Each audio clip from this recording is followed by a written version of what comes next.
David Warner has played his fair share of villains. That's most likely where you got your first impression of him. Finish the game! There's a proud tradition of English actors as the heavy in American movies, so Warner has had a long career essaying the kind of guys you like to hate. Racial poisoning by Jews. Looking at the full body of Warner's work now, more than 50 years since he started in small films, it would seem to indicate a penchant for the darker side of the human soul. But the man himself claims differently. It's a way of earning a living, a paycheck. I never really enjoyed playing villains.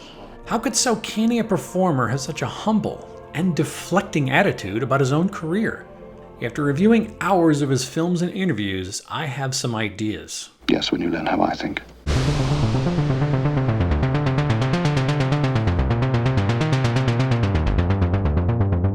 Warner's villains tend to exude an upper-class polish, like many of the best British hewn portrayals of malice, but he himself is from a solidly middle-class upbringing in Manchester. He was born out of wedlock in 1941, back when that sort of thing was a smear on your family. If a child would lead, he can have no sorry, no shame.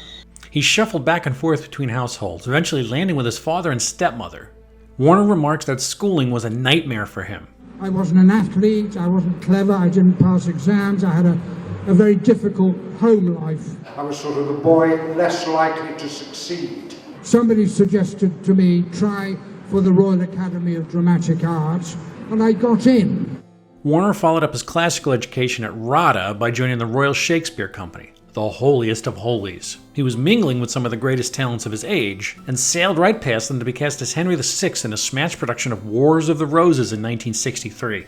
Believe me, lords, my tender years can tell. Civil dissension is a viperous worm that gnaws the bowels of the Commonwealth.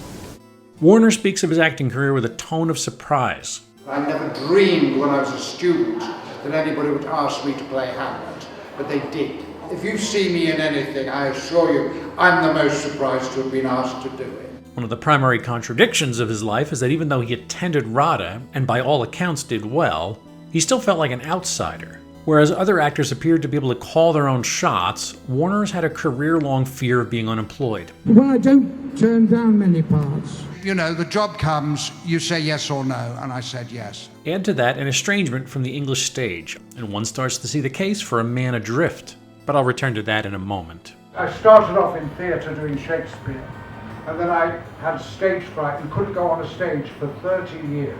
I played Hamlet when I was 24, way back at Stratford-on-Avon and various things there. Then films came into my life.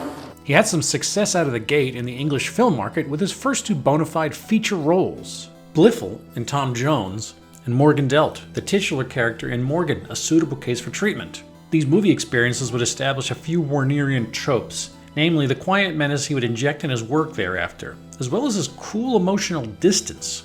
Oh dear. David Warner has gone into some detail about his acting technique, and it's apparent he's a member of the old school.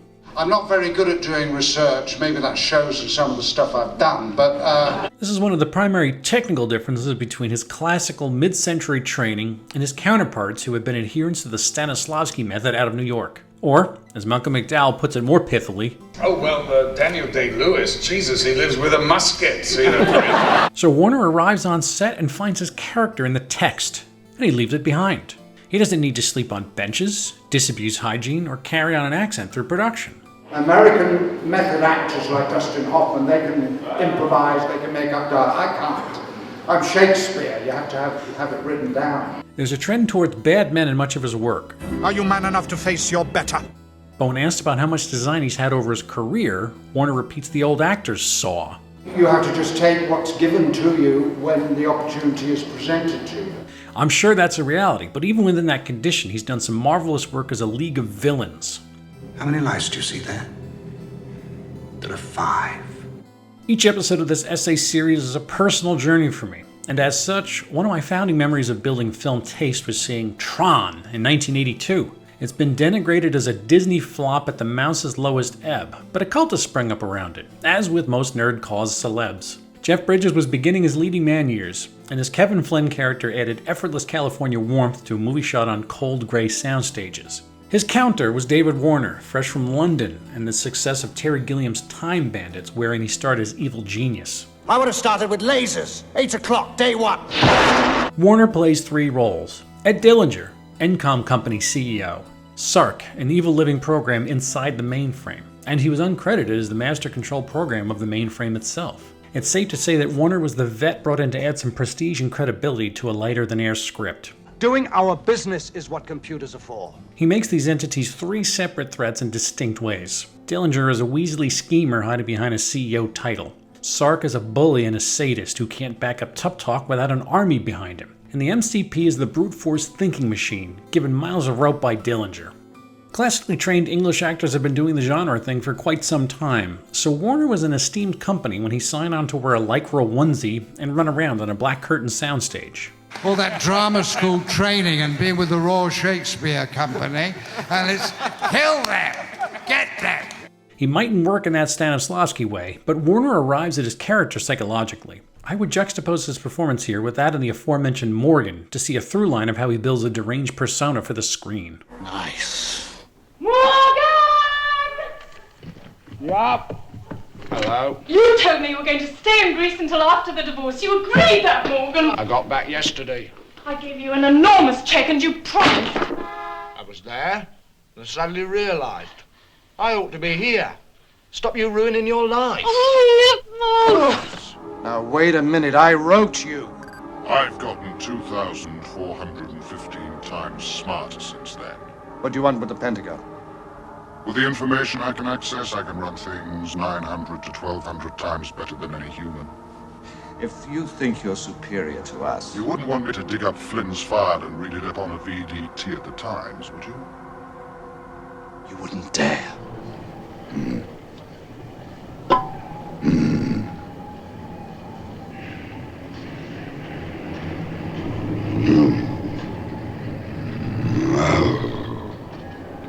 Gorilla.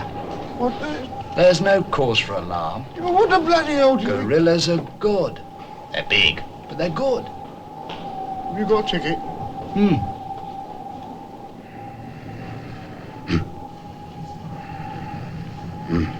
What do you want done with the Tower Guardian? Dumont. Put him with the others. No, Bitbrain. Prepare him for Inquisition. I need a little bit of relaxation. Don't think anymore. I do the thinking around here. Send out every game tank in the grid. Get them! What a pity you didn't stay abroad longer. You might have got brown. Really? It's most uncivilized. You can't count on me being civilized. I've lost the thread. I'm afraid you've lost your wife. Two more. I'm warning you, I'm getting dangerous. I'm planning to kill you. Pure fantasy. Why don't you get down to some work instead? I can't. That's very self-indulgent, Morgan.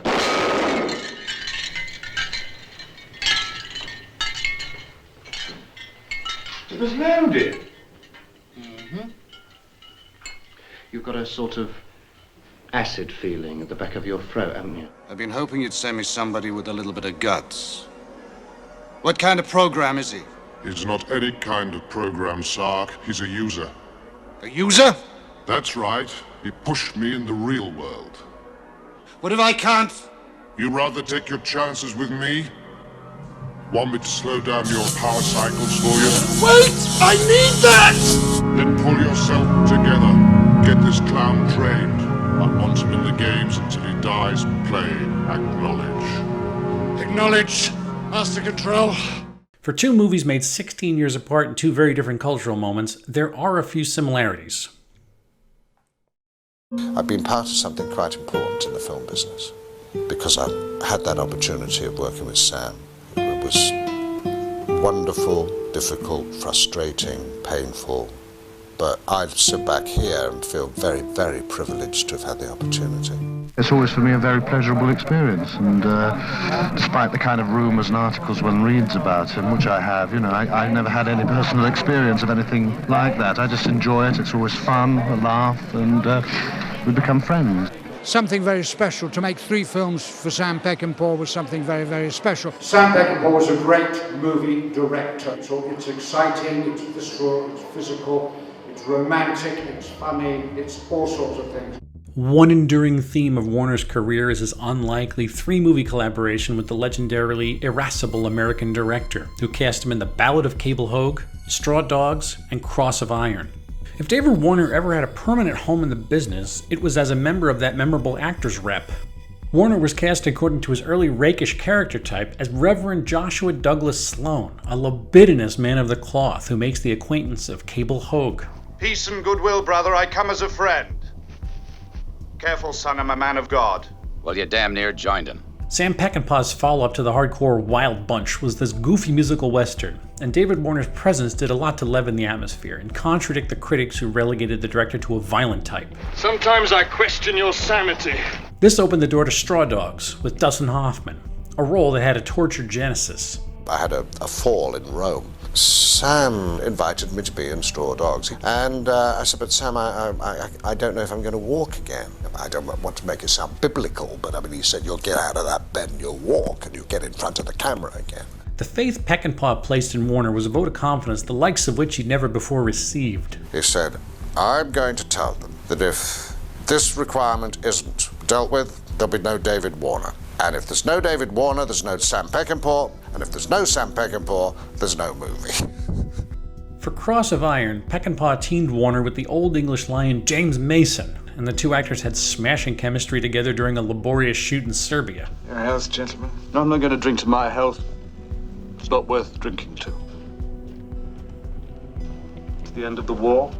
These efforts stand out among Warner's filmography as work for which he was requested rather than auditioned for. Or worse yet, something he was only offered because another actor dropped out. Other actors have said no, and then it comes to me and I say, yes, please. I'd like to add something which Warner is loath to speak about. He has a condition called psoriasis. It's an autoimmune disease which, in the best case scenario, causes the body to attack the skin, creating scaly red patches called plaques. The sufferer itches and sheds endless layers of flaky skin as the epidermis roils under constant bombardment from your T cells. The causes are unknown, and there's no known cure, only treatments. The bits David Warner has revealed about his struggle aren't pleasant. It's a condition that imprisons you. The only treatment was to go into a hospital and be wrapped up in coal tar, which I did. And as soon as I came out, I'd worry about when it would hit again, and I'd be reluctant to take off my shirt to play love scenes. The psoriasis gave me terrible complexes. It made me withdraw totally into myself. It affected my career and my personal life. Now I'll tell you why this resonates with me. It's because I suffer from it too. I didn't start researching David Warner's career with any hint of discovering this, but finding a kindred spirit was like being struck by a blue bolt. Processing this, I see new detail in his work. Consider it. He's the person betrayed by his body's largest organ, barred from the warm readout of the proscenium arch by stage fright. He's the product of a Mancunian broken home with a sorely wanting educational record. Where the hell has David Warner ever felt comfortable?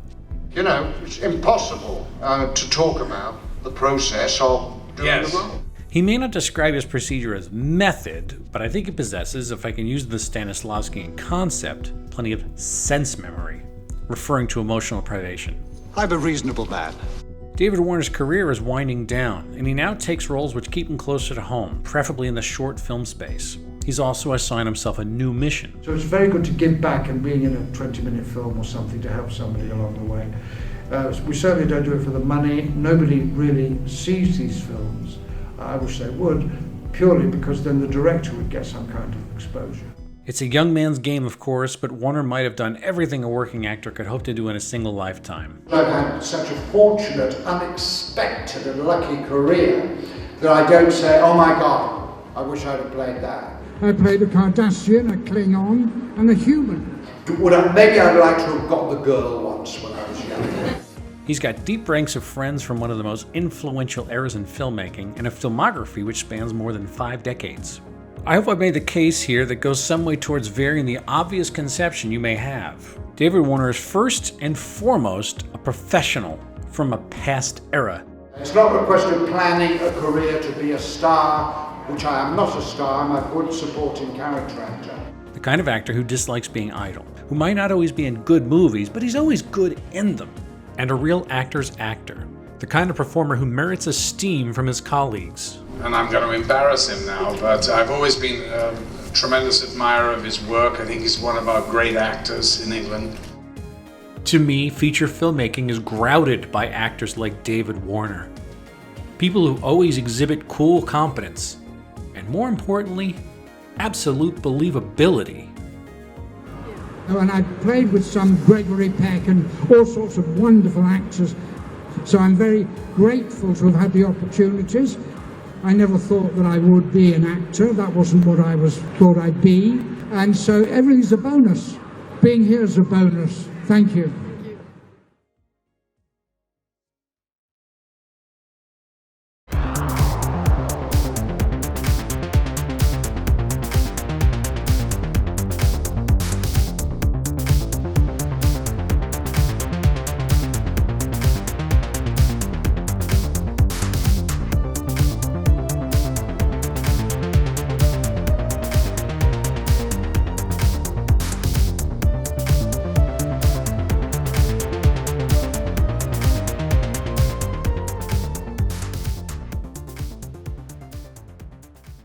The finest in men's neckwear since 1982.